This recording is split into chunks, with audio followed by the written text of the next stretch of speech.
Brad Zimmerman, welcome to Partnering Leadership. I am thrilled to have you in this conversation with me. Thank you, Mahan. Thank you for having me. I'm really honored to be able to chat with you today. Looking forward, Brad, to talking about your book, The Great Engagement, How CEOs Create Exceptional Cultures.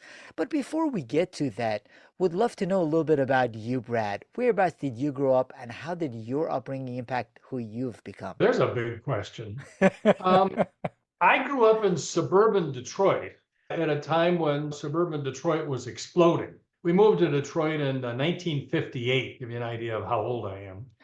Brought up in the suburbs. I was climbing trees and hiking. I was the outdoor kid, the kid that liked to work on mini bikes and go-karts, engines, and later cars. And I was always very technically inclined. Probably the most germane thing, though, is my dad was a World War II trained B-17 pilot. And when you're a member of the military like that, you get trained to be disciplined in your thinking. You get trained to do what you say you're going to do. Integrity becomes critical. And whenever I did anything wrong, the allowable answers were yes, sir, no excuse, sir. So personal responsibility, integrity, and a work ethic were drilled in, which has its benefits. So I'm really thankful to my dad. He was also a kid from the wrong side of the tracks during the Depression who pulled himself up by the bootstraps, as used to be said, and was a successful business owner. In fact, much later in life, went into business with him a couple of years out of college after a couple of stints in a Fortune 500 company. So now I've been the concept around engagement or lack of it has been on the minds of executives and there have been different initiatives. Why is it that we haven't made much progress in this area? I think there's several factors. I referenced the work ethic that I was brought up with in the 60s. I think that as a society, our attitude about work has changed significantly in some very healthy ways. The drive for more balance in life, the drive for more effective home life, for being better parents, etc., is very positive. But I think it also has implications for engagement, that many people are less interested in seeing their career as their primary purpose in life.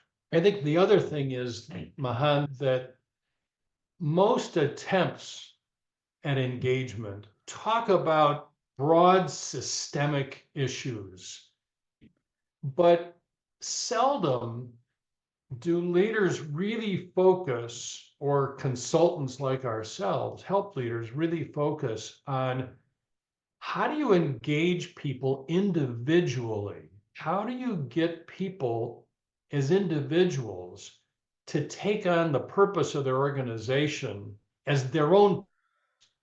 How do you get them to own it so that they see the work that I'm engaged in as a vehicle for fulfillment in my life, a vehicle where I can grow and where I can walk away feeling like I really made a difference? So we tend to go off and write new vision statements and new mission statements and put them up on a wall someplace or on a website or what have you, and expect that's going to make a difference, but it seldom does. We need to engage people personally, individually, emotionally, so that they become inspired. Probably the best example of this is I walked into an organization in Chicago years ago, and I walk up to the reception desk. It's this beautiful reception desk with a marble wall behind them and these words chiseled into the marble wall. It looked like Zeus himself did it with a lightning bolt. And what's chiseled into the marble is their mission statement.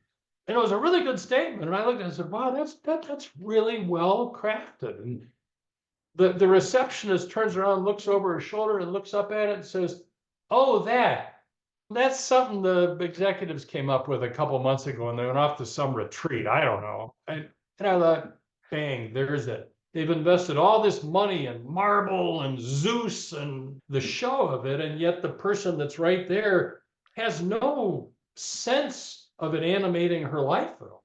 That's a beautifully described challenge that I see different versions of it, Brad. And you're absolutely right, whether it is on websites or annual reports or on walls, there is a frustration that sometimes there are those purpose statements or mission statements or whatever you call it, and people don't connect it to their own roles. So I want to first understand a little bit more about the importance of this before finding out how to address it. You mentioned that our expectations have shifted. Is it just that the expectations have shifted, therefore leaders need to focus on getting their people more engaged, or has that need always been there? That's a really good question. I actually have to think about that for a second. I think it is largely that expectations have shifted. As I look at the 30 years that I've been doing this now, I think it's always been important. But I think it's more important today simply because our society is so affluent and jobs are plentiful, especially in this labor market. And there's so much choice that given a choice between working at a job where I can make a living and working at a job where I can make a living and feel like I'm really making an impact and come home feeling good about myself at night, there's not a lot of choice there. I want to bring home the paycheck and the sense of pride that I get out of helping others. So those are the workplaces that are going to attract and retain people more than not. Do you think this is a real shift we are seeing, or do you think it's partly driven by the fact that unemployment rates are so low? I think both are true, actually. I think you hit both points. I think they're both true that unemployment is so low, but what gets talked about very little is a lot of it is because the baby boomer generation is aging and they're the biggest bulge demographically in our population. So we're having more and more people with significant amounts of money saved for retirement that are consuming, and fewer proportionally that are working to provide or make the goods and services. So there's this imbalance. And again, you don't hear about it talked on the news a lot, but I think we're in a long-term tight labor market that we're going to see for decades until we baby boomers start dying off, which I hope personally isn't too soon. I hope so too. I couldn't agree with you more, Brad, in that when there is a lot of capital for organizations, and for a while there has been a lot of capital, you see all kinds of startups, and the startups don't have to struggle as hard. And access to capital is not something that makes one more competitive than the other. Now, what I'm hearing from you, part based on demographic trends, access to talent pool becomes a real competitive advantage and differentiator, which is why this engagement and getting people to align better with their purpose and organization's purpose becomes even more important. Yeah, and just as an example, we have a client in southeastern United States in a fairly rural area that's in the healthcare business. And they were the people who were on the front lines of COVID. They were the people who were setting up tents in parking lots to give people vaccinations and providing immunotherapy treatments and those kinds of things, all set up on the fly. Very high stress, long hours, heroic, really, on their part.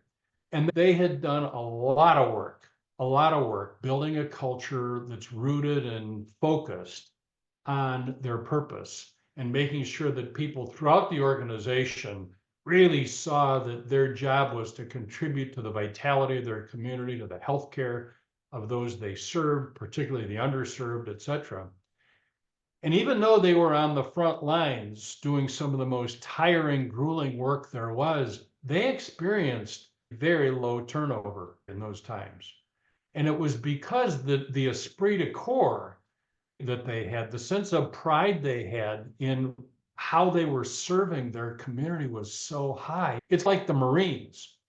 If you think about the Marines have this great sense that they're out to save the world for democracy. I mean, it's their purpose. And that purpose makes those young men willing to charge up a hill into a fusillade of bullets and feel good about it, assuming they survived afterwards. And that may be a bit extreme, but it's the same mechanism. So we saw some clients that had tremendous amounts of turnover and some clients particularly those that we've been working with longer and been working on their culture more to drive more engagement, be affected much less. Managers, CEOs listening to this conversation, Brad, say, I get it. It's a different leadership mindset, different expectations.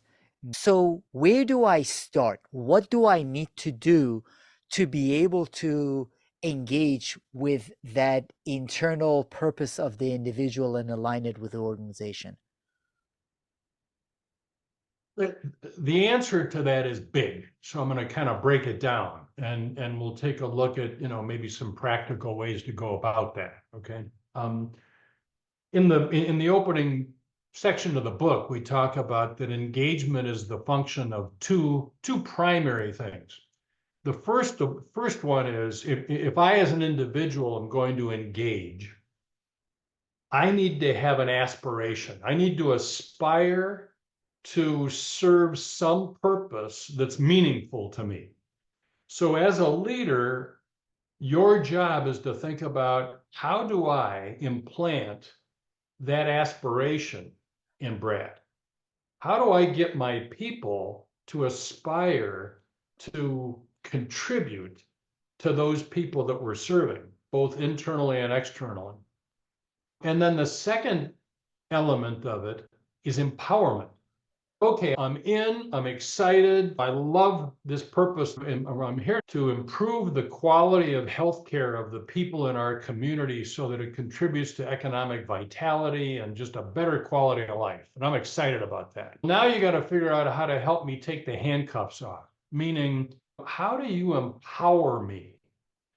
How do you, first of all, give me permission to bring my creative ideas, to make decisions?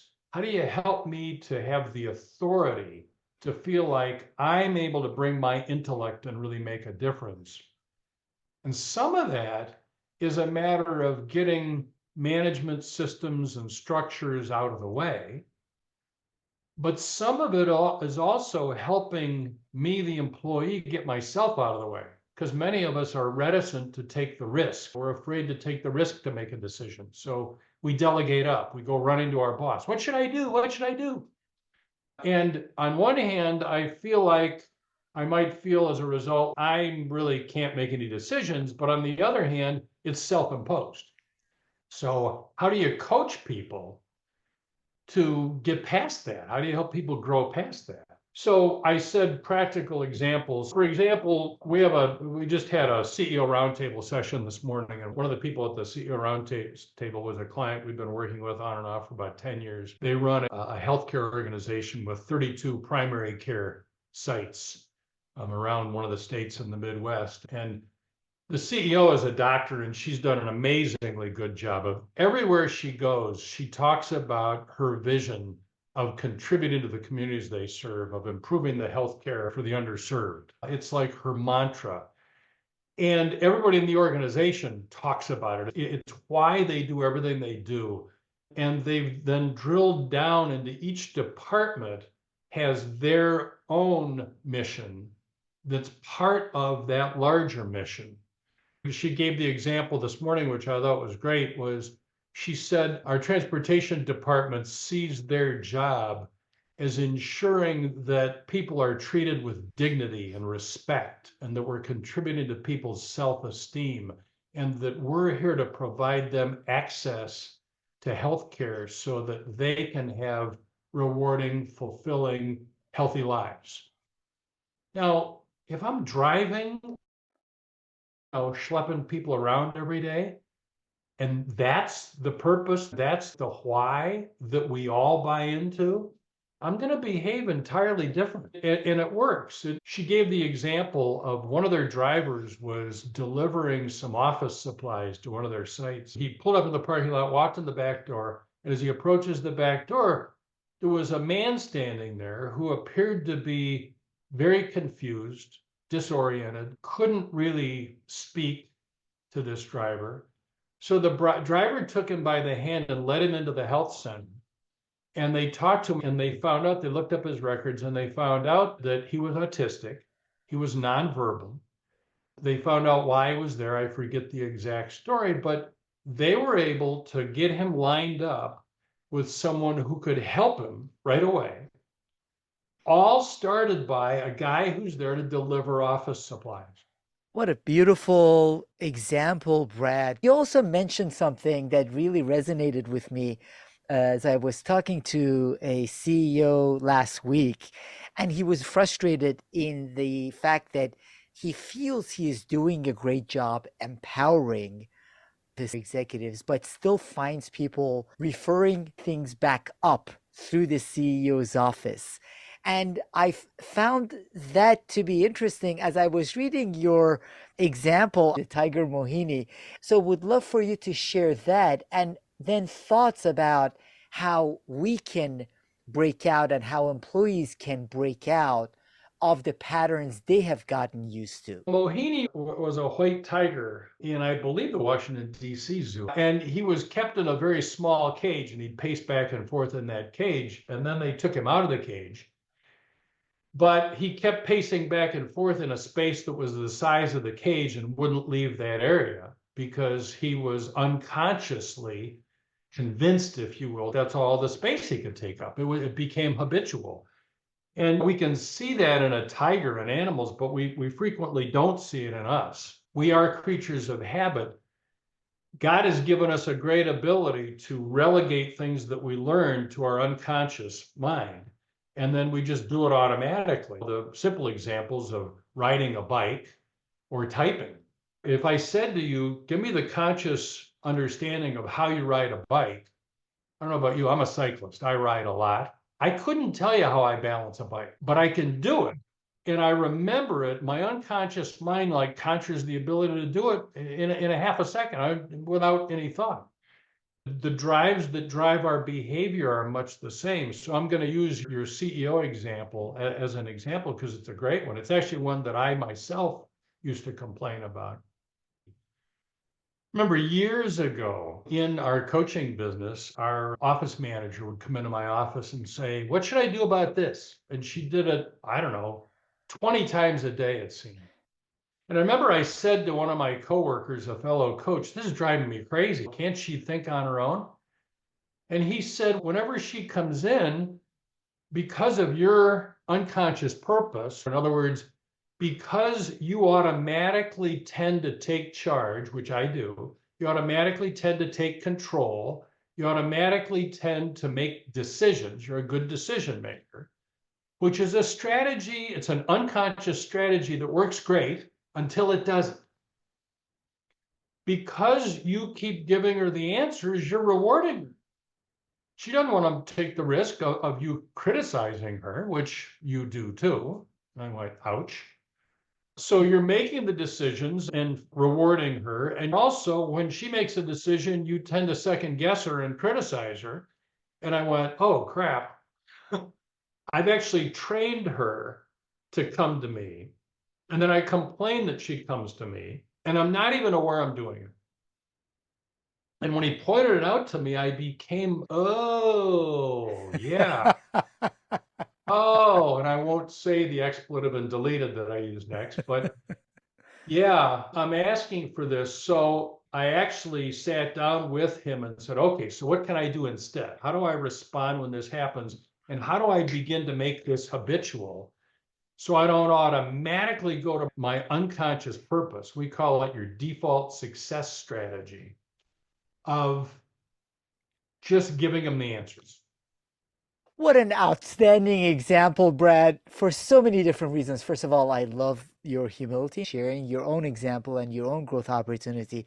And in addition to that, one of the things that brings up is the fact that a lot of times we, as individuals and as leaders, aren't aware of some of those patterns of behavior that we engage in that contribute to the problems that we see. So you were noticing an issue with your office manager that your colleague observed that you were contributing to. And I think a lot of times leaders are doing that. The frustrations that they see in their team, in part, is reflective of their actions that cause them to do what they do. And it's further compounded by the fact that when you're the CEO, there's very few people who are going to walk into your office and say, "Hey, Mahan, do you know that you're bringing this on yourself?" So creating a coaching culture where people are able to point out to one another and to help one another by helping one another be conscious of what we're doing that's impacting the culture that we don't even realize we're doing is hard to do, but is imperative if we're really going to drive a culture of engagement, because leaders need to be very intentional and very conscious, which means we need to be very aware of our unconscious motivations. Now, I'm going to say this is not rocket science. Most of your listeners are going to say, yeah, of course, that makes sense. I did a Myers-Briggs. But doing a Myers-Briggs or a predictive index or a whatever, a DISC in any of those, is a lot different than having a relationship with a coworker where you're actually inviting them to give you feedback in real time. I get when I read my profile, I have a high need for control. Now, am I aware in the moment when I'm controlling, when I'm with a client? Yeah, sometimes, many times not. You know, One of the things, Brad, that you also go into in the book is the need for that coaching culture. And I wholeheartedly agree. One of the challenges I see with many leaders I interact with is that, as you said, they nod, they agree, and they say, "Oh, I'm very open. I solicit feedback and coaching from everyone around me, and I give coaching and feedback to others." So, what is the gut check? How do you make sure that is really the case, not just a perception? Because there are very few people that I've run into, CEOs or executives, who admit and say, "No, I'm not open to feedback. I People don't give me feedback because they know I'm their boss and I'm going to do their performance review." Every single one of them says, "No, I'm pretty good. I encourage my people to give me honest feedback, and believe me, they disagree with me every day, and they give me examples even when I have observed the fact that their people are very hesitant to give them feedback."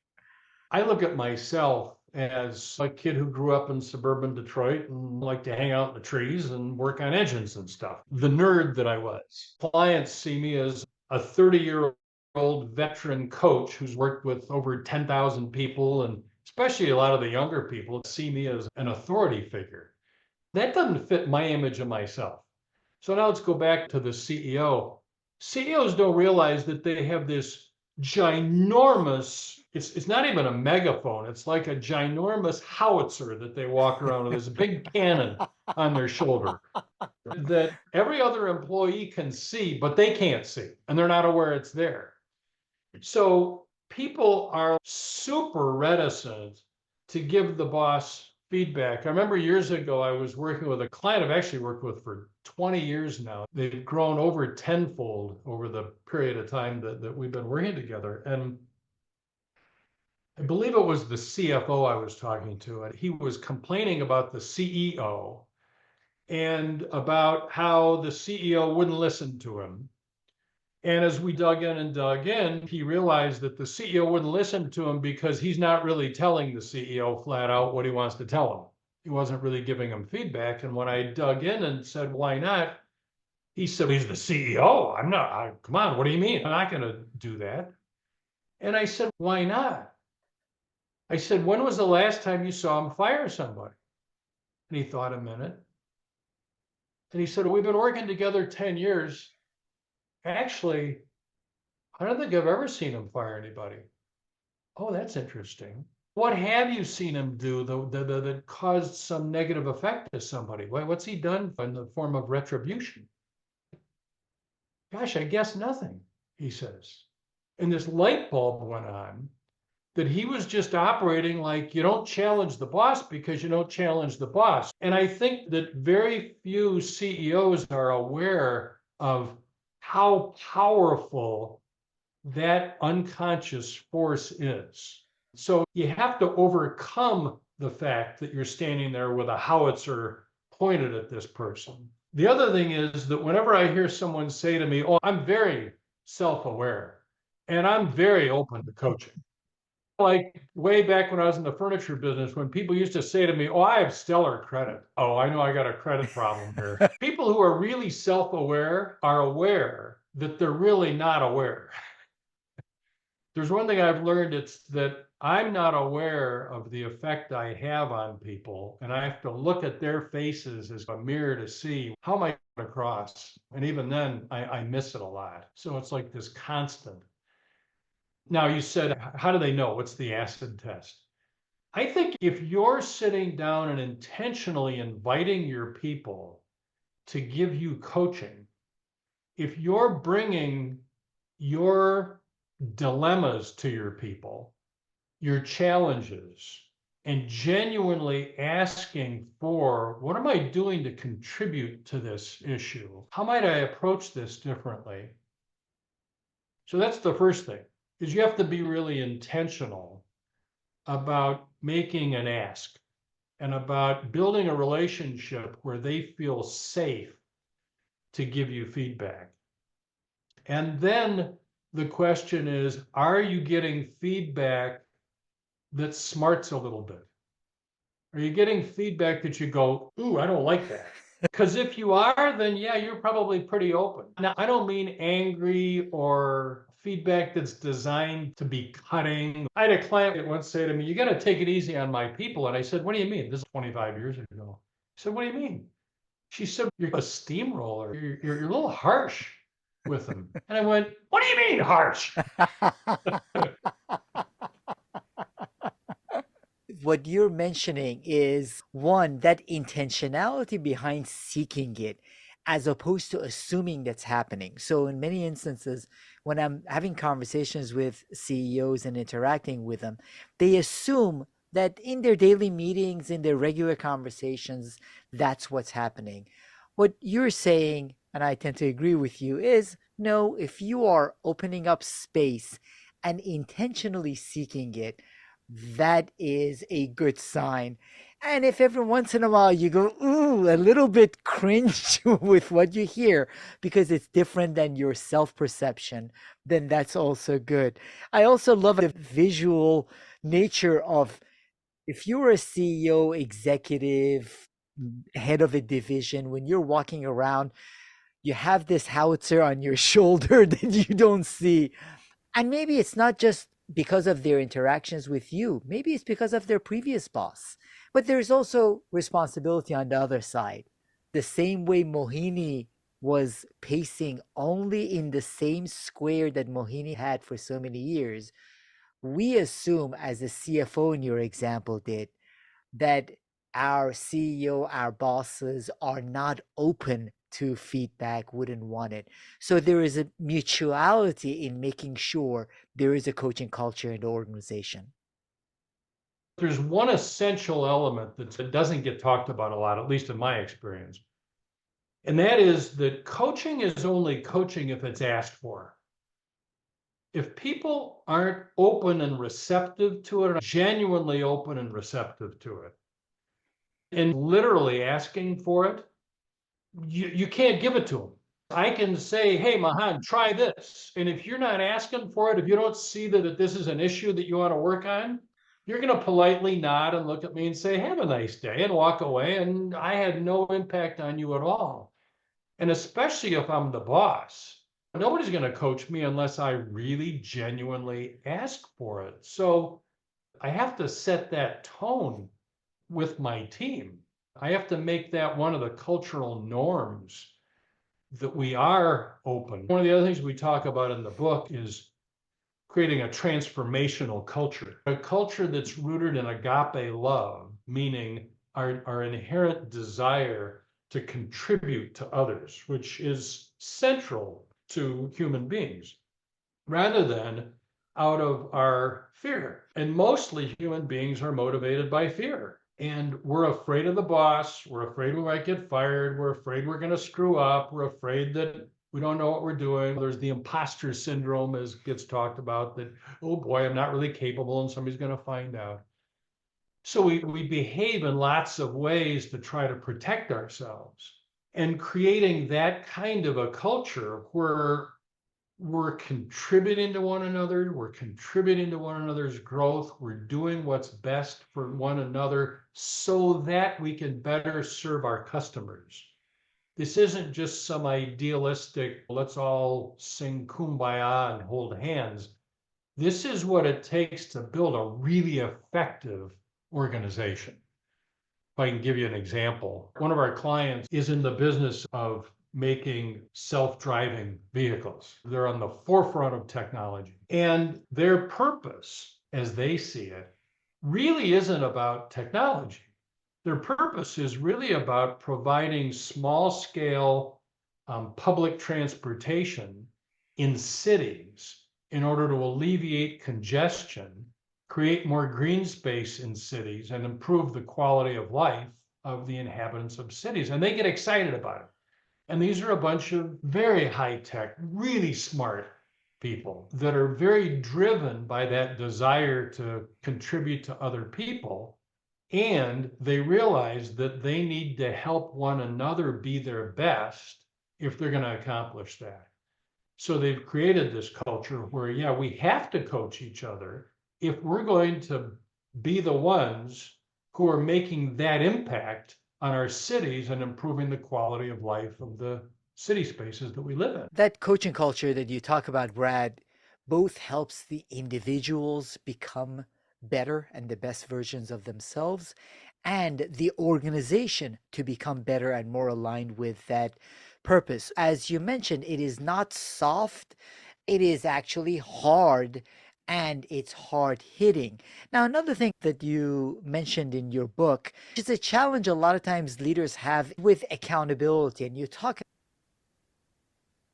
If you turn on the TV on the 6 o'clock news and you hear somebody say, somebody needs to be held accountable, it usually means somebody needs to be fired because they screwed up, right? That's the way people look at accountability. When you say the word accountability, very few people stand up and say, oh boy, let's go. It's so. So we have to look at accountability differently. I wrote a paper on accountability years ago that we use with clients, and it makes the point that the word accountability comes from the same root as the word accounting or accountant. True accountability is very simply an accounting of the actual results you produced versus what you promised to produce. I promised to sell 5 new clients this month. At the end of the month, you either sold 5 or you sold 4, you sold 6. And periodically, we just need to take a look at the scoreboard. True supportive accountability is like the Lions. The Detroit Lions did good this year, so we're proud of them. Like the Lions check the scoreboard throughout the game to see how they're doing. You don't wait until somebody fumbles the ball to look at the scoreboard and say, hey, you just screwed up. No, you acknowledge their successes, you acknowledge their triumphs, and you acknowledge their failures, just like you do on a balance sheet. You don't look at just the assets or just the liabilities when you look at a balance sheet, right? If you only looked at the liabilities, nobody would look at it because it'd be depressing.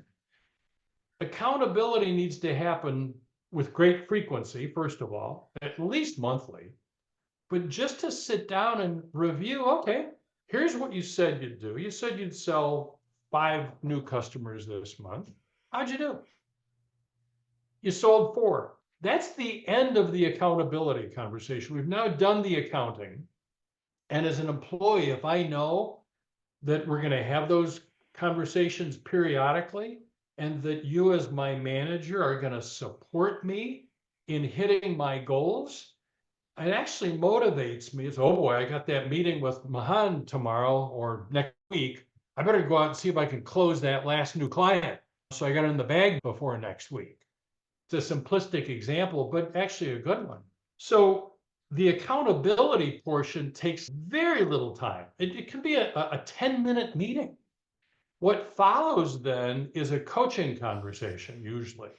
Either, wow, you did a great job. You actually closed 6 this month. What did you do that worked? So we can leverage that, so we can do more of that. Or you closed 4. What happened? Where did we pull up short? What were the barriers that got in the way? And how do we help you to do better next month? So it's the Accountability triggers that coaching conversation that's designed to help you develop as a human being and get better at accomplishing what it is that you want to accomplish. I love the way you frame it, Brad. First of all, it's supportive accountability, not the way we traditionally see accountability, whether in media or elsewhere. It's not blaming someone, it's accounting for where you are in terms of progress, and then followed up with that coaching conversation that needs to happen. Now, one of the challenges that I consistently see, Brad, including last week, I was at lunch with a CHRO. We were having a conversation about accountability in their organization. And she mentioned, yeah, we do annual performance reviews in order to make sure the managers talk to their direct reports more. We are going to mandate once a quarter conversations. It's like, how can you have the managers only communicate directly with their people on these things once a quarter? She said they are really busy. The managers are really busy. So I would love to know your thoughts and perspectives with respect to best practices on the kinds of things that leaders and managers in organizations do in order to practice supportive accountability and coaching the way you talk about it. Frequency is important. You can't win a game without keeping your eye on the scoreboard. And many of my clients have their leaders meet with their people at least monthly. If there's critical projects, we're nearing the end of the year, we've got to make our numbers, so to speak, more often than that. And they're like we're talking about here. Let's look at the leading indicators. Let's look at what you've promised to produce. Good. How do we do this? It's the last 10 minutes of the game and we got to win the game. How do we put more points on the scoreboard? So that's the first thing, is to have those conversations much more frequently.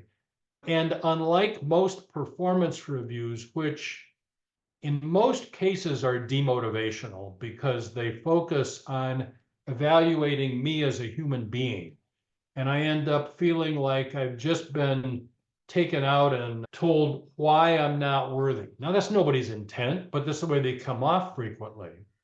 Instead of evaluating your results and then supporting you in accomplishing better and striving better.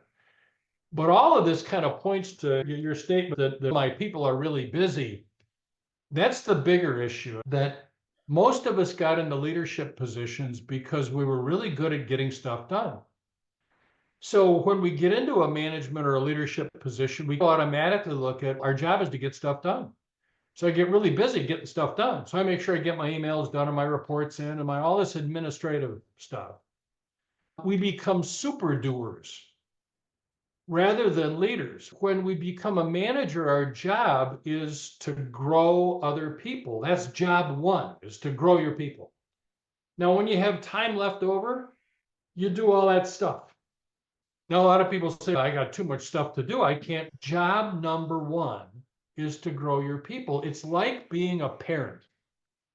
As a parent, when my kids were young, I knew my primary job was to help them learn the habits, learn the mindset that they needed to be good citizens, productive members of the community. Now, did I have a lot of stuff to do? Yeah, the trash needs to be taken out, dinner needs to be fixed, the kids need to go to school. All parents know it's like overwhelming. But we do our job, we do those tasks in a way that helps our kids to learn. We realize that job one is parenting, and then we'll figure out how to get all that other stuff done. And if that other stuff that's less important doesn't get done, so be it. But in organizations, that's not something that most of us practice, that most of us are taught, at least in many organizations. It's not being taught, and there isn't the discipline and structure to stick with it. I love the way you put it. Job number one is grow your people. And therefore, if that's job number one, as a manager or leader, we first schedule that is a critical part of what we are doing, then everything else. Going to the analogy of putting the big rocks in first and then the smaller rocks, then the sand and the pebble. Job one of the very big rocks is developing your people, doing the supportive accountability that you mentioned, and then the coaching that follows that supportive accountability. Now, you also talk about leading, managing, and coaching, and the necessity of all three of those, Brad. Would love to get your thoughts on what you see the difference being and why all three are necessary. Those are three separate sets of tools. And recently, I go onto my LinkedIn feed, I get a lot of articles about leadership and management. And it's very frequent that you see that don't be a manager, be a leader, or don't be a manager, be a coach. Like somehow managing is a bad thing. They're three distinctly different things. Leading is about inspiring people, is about making sure that people see their personal purpose as being advanced by their work in the organization. It's about making sure that people are connected on a daily basis to, as Simon Sinek has so well said, their why. And that's all leadership is as a tool. If I say to you, pull out of your tool bag the leadership tool, it's okay. How do I inspire people? That means mission moments and meetings. Let's talk about how this initiative relates to what we're out to produce in the community. It means helping people to see their higher purpose, lots of activities. Management is all about supportive accountability. Once they've bought in, yeah, I'm on board. Good. Now it's about getting people to make promises to produce specific results or specific deliverables within a specific time frame, and then using supportive accountability to drive integrity in the organization so that we're executing. Sounds really simple. A lot of interpersonal reticence in that one. So management is all about fostering integrity, creating a culture where we do what we say we're going to do. We make promises and we keep them. Coaching is pretty much everything else. It's support, it's training, it's making sure that people are open to input, that people are looking to learn, and that I've made a promise, I have a stretch goal, and now how do I get there? How can you help me understand how to get better at this? Because I am inspired, I have made a promise. I'll use the metaphor of athletics. I have a 12-year-old granddaughter who plays soccer, travel soccer. She now travels all over the country. And this kid is on fire. She's convinced she's going to be the world's greatest soccer player. She doesn't say female, male, just world's greatest soccer player. And she is so inspired by that possibility that she's playing soccer 5 days a week, going to grueling training sessions. She doesn't complain. She puts herself through this. She goes and she talks to her coach and does everything her coach tells her to do. It's the way it works when people are really inspired. And she's willing to be held accountable for working out the number of times a week that she's supposed to, etc. So it's these three elements you can use as a diagnostic. Anytime you have a performance issue, you ask yourself a question. Is it that they don't see how this ties in to their sense of purpose, so they're not like motivated? Is it that they haven't made a promise and I haven't been effective at holding them accountable in a supportive way? Or is it that they're not asking for coaching? They don't know what to do, or they're not aware of how they're getting in their own way, and they're not asking for coaching. And if you approach almost any performance breakdown with those three as a diagnostic, you will get down to the bottom of it. Now, some of your listeners are going to say, it's way too simple. It is too simple. It's a very elegant way to look at it, but applying it is very complicated, very much an art form. And one of the things that I find, Brad, is applying it is what makes the difference. There's a huge difference between knowing what we're supposed to do and being able to do it. And then there is a huge difference between being able to do it and actually doing it. And I couldn't agree with you more. I get so frustrated when I see these memes putting leadership above management. And to a certain extent, that's one of the reasons many managers aren't doing their job in actually managing people. Yeah, you need to be equipped to do all three. And behaviorally, if you look at the population as a whole, like their behavioral profiles, what you'll see is that some of us are within our comfort zone to be inspiring. In other words, we're naturally inclined toward being inspiring.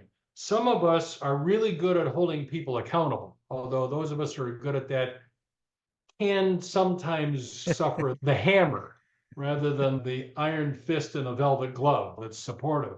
And some of us are good at coaching. It's very unusual for any of us to have within our comfort zone the ability to do all three. At least one of those three, maybe two out of those three, are outside of the comfort zone of every listener that you have today. And that's why we don't do it. And we don't even realize we're not doing it because we're not comfortable. I can't tell you how many clients won't make a request of their people because they feel like they're being too demanding or too pushy, so they don't manage effectively. When, as Brene Brown points out, clear is kind. Having explicit agreements really fosters a great relationship. But if you're afraid to do what it takes to create that explicit agreement, then everybody avoids the subject and things get very messy. But again, it comes back to, oh gosh, I can't be too pushy. I'm not comfortable with that. So this is why personal development as a leader is so crucial because few of us are equipped to do all three. And that personal development, a great way to do it is to also read your book, Brad, and learn from you. Before we get to where the audience can find out more about your book and connect with you, are there any other leadership resources or practices you typically find yourself recommending to leaders who are thinking about engagement and creating exceptional cultures in their organizations? Well, some simple things, some of which we've talked about. Having a mission moment every time you get together with anybody. It takes 2 or 3 minutes to just ground what we're doing. It's essentially stating our intent. We're working on Project X today. Here's how Project X is going to benefit those we serve. Here's how Project X is going to benefit our employees and help them become more effective. That's a simple thing, but it's a leadership piece. And it's not some big inspiring speech. It's just, let's make sure we're clear about why this is important. The supportive accountability piece is that we've talked about, a second practice. And the third is, as a leader, if you want to build a coaching culture, start asking your people for coaching. Because the best way that you can create psychological safety is if you yourself are willing to drop your guard, admit that you don't have all the answers, and ask for help. That opens the door and allows them to do the same. And pretty soon we start feeling safer and we're really relying on each other rather than trying to pretend that we have the answers. If those three simple habits put into place could go a long way. A lot of times, Brad, change comes about as a result of making something a part of our habits. We can read lots of books, understand lots of things, but if we don't change our habits, our behaviors, then nothing improves. So while you mentioned those are three simple habits, those are three simple habits, which in many organizations, they are not habits. They are at best infrequent practices. So making them habits becomes really important. So how can the audience, Brad, find out more about you and also your book, The Great Engagement? Our company is called Phoenix Performance Partners. The website is phoenixperform.com. Phoenix, just like the city spelled. The book can be found at phoenixperform.com/book or on Amazon. I really appreciate, Brad, both your book and practices that, when implemented, can give people the opportunity to connect with their professional purpose and be much more engaged, helping the organization have an exceptional culture. So I appreciate the insights you shared both in your book, The Great Engagement, and also in this conversation. Thank you so much, Brad Zimmerman. Thank you, Mahan. It was really a great chat with you. I really enjoyed it.